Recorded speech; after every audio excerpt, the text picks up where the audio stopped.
And welcome back to Mr. Gregorius Math. Today we're talking about the rationale for a process involved with quadratics known as completing the square, or complete the square. Now in quadratics we've got kind of three forms, and we've got rules for going between those forms. Now one of the forms is something like standard form. It's like y equals x squared plus 4x plus 4. So this would be standard form. You can see two versions of the variable, and it's like ax squared plus bx plus c. So our a value is 1, our b value is 4, and our c value is 4 as well.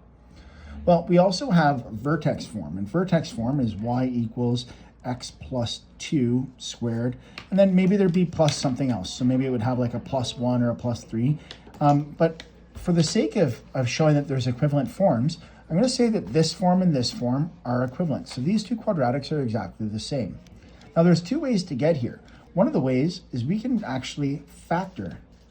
So if we factor this as a perfect square trinomial, we'll see that x squared plus 4x plus 4, well that factors to, if it's a simple trinomial, we have x, and then we take the square, we look at 4 and we go, okay, well what are the factors of 4? 1 and 4 and 2 and 2, and 2 and 2 are clearly the numbers that make 4, so plus 2 and plus 2.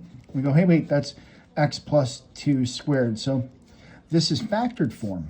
Well, sometimes factored form works out to be vertex form. And it only works out to be vertex form when you have a very special type of factoring problem, a perfect square trinomial. Now, let's go a little bit further into what a perfect square trinomial is with the picture of x squared plus 4x plus 4. And so here I've got this x squared thing. So it is x units long by x units wide.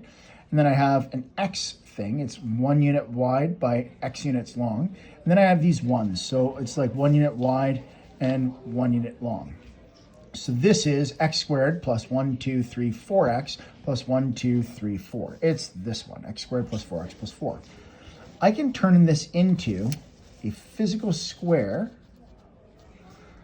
by reconstituting its parts into this nice, neat square.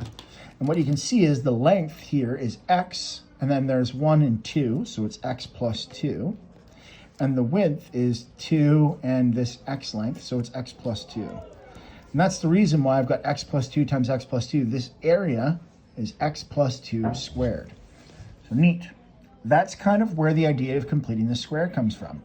It's that we can take any polynomial in standard form and try to construct a square out of it. Now this is easier with nicer numbers. With ugly numbers, not so simple. So we're gonna take a look at another one. Take a look at x squared, whoa, gotta get my camera down, x squared plus 6x plus 2. This is very clearly not a perfect square, but I'll put together our pieces. There's an x squared, there's 1, 2, 3, 4, 5, 6. So there's 6 pieces here. And then I have to add these 2 in. So I have 2, 1, 2. And I'm going to try and construct a square out of this. So I'll put the 3 along this side, and I'll put the 3 along this side. And it usually makes sense to take my coefficient of 6 and divide it into 2 pieces, because I'll put half of them at the bottom and half of them at the side. So now you can see I almost have a square, but I'm going to need like 9 whole things, and I only have 2. So I've got 2 things here, and I'm gonna have to add 7 more. But if I add 7 more, like 1, 2, 3, 4, 5, 6, and 7. If I add 7 more, I'm no longer talking about x squared plus 6x plus 2. I'm talking about x squared plus 6x plus 2 plus 7. So that's not really going to be an equivalent statement.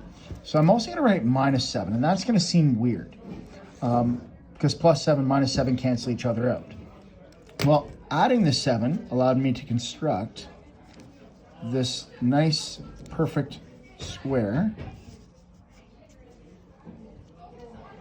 with 9 pieces here, these 9. And so that's what the 2 and the 7 added to. They created 9. So this created x squared plus 6x plus 9 minus 7. And you can see just if I do 9 minus 7, I get back to 2, right? So I would get back to the original. Well, this portion here is what I have represented with my algebra tiles. And so if I factor this, it will have length x plus 1, 2, 3 and x plus 1, 2, 3, or x plus 3 squared minus 7. You can see now I've gotten into vertex form. Now I left that minus 7 out, and I've left that minus 7 out there. And let's go ahead and expand it.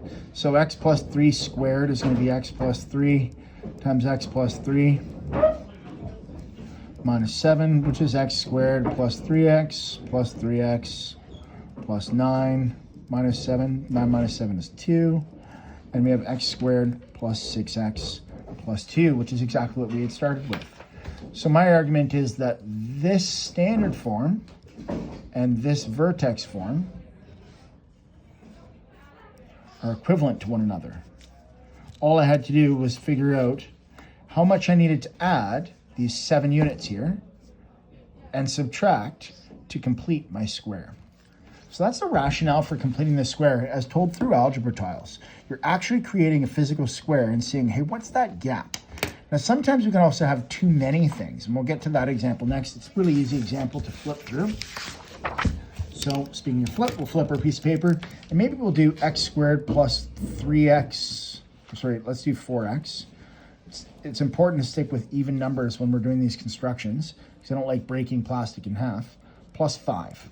So I think you'll see pretty quickly what I'm going to do is going to be fairly repetitive. I've got my 4 pieces. And now I've got my 5 pieces here that I'm bringing up. So I have all of these pieces to make a square out of. So I take these 2 and I go to the top. And take these 2 and I go to the side. And I take 4 and I connect them. And now, oh, I've got this extra one. I guess what I really need to do is I need to take one away instead of adding one. Because sometimes to complete the square, instead of adding something, I'll subtract it and add it. And subtracting 1 and adding 1 is going to go ahead and make this portion into my 4 squares that complete the square. And I'll end up with x plus 2, this portion here, squared plus 1. Because I have x plus 2 times x plus 2 plus this one extra one that hangs around. So x squared plus 4x plus 5 will become x plus 2 squared plus 1 once I've completed the square.